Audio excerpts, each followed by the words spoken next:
private service for her. Now we know all her family and friends are going to be there today. We're expecting Ozzy Osbourne's daughter Kelly to be there, as is Ronnie Wood. Amy's former husband, Blake Fielder Civil, will not be there. He's obviously in prison at the moment, serving 32 months for burglary.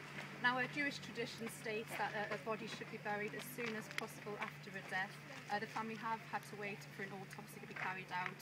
The cause of death is still unknown, and as you say, we're waiting for toxicology reports. We should get the results from those in 2 to 4 weeks. Also, they held an inquest. They opened it and then closed it very quickly yesterday. That was so that they could issue an interim death certificate so that the funeral today could go ahead. Now, I've been down here all morning. Just take a look at some of the tributes that have been pouring in since the tragic news broke on Saturday. There's all sorts of messages from around the world. Remember the talent, not the tragedy. Amy, we love you. What a loss. I wish I'd known you. Now, we're expecting a lot of her fans to come down here to where she used to live, her former home here in Camden Square this afternoon, to pay their tributes, obviously because they can't be there at the funeral this afternoon with family and friends. As I say, such a tragic loss. She was only 27.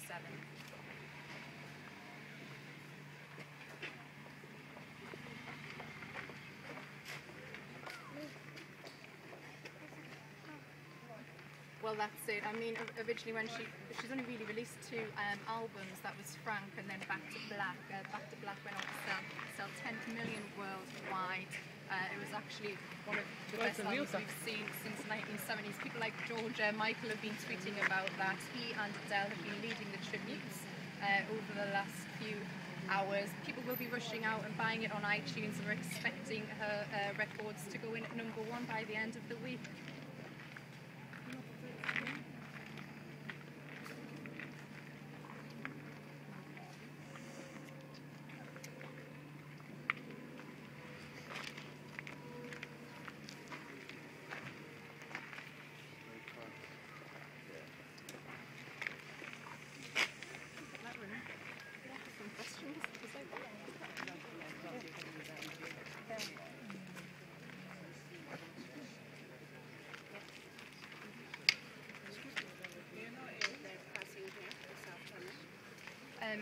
I'm not sure.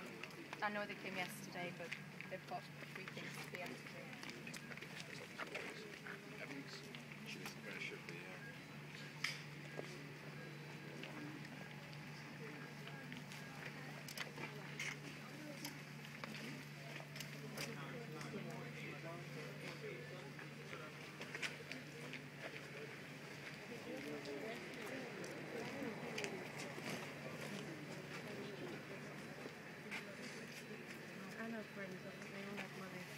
And money, I think, they would give it to people that do need it.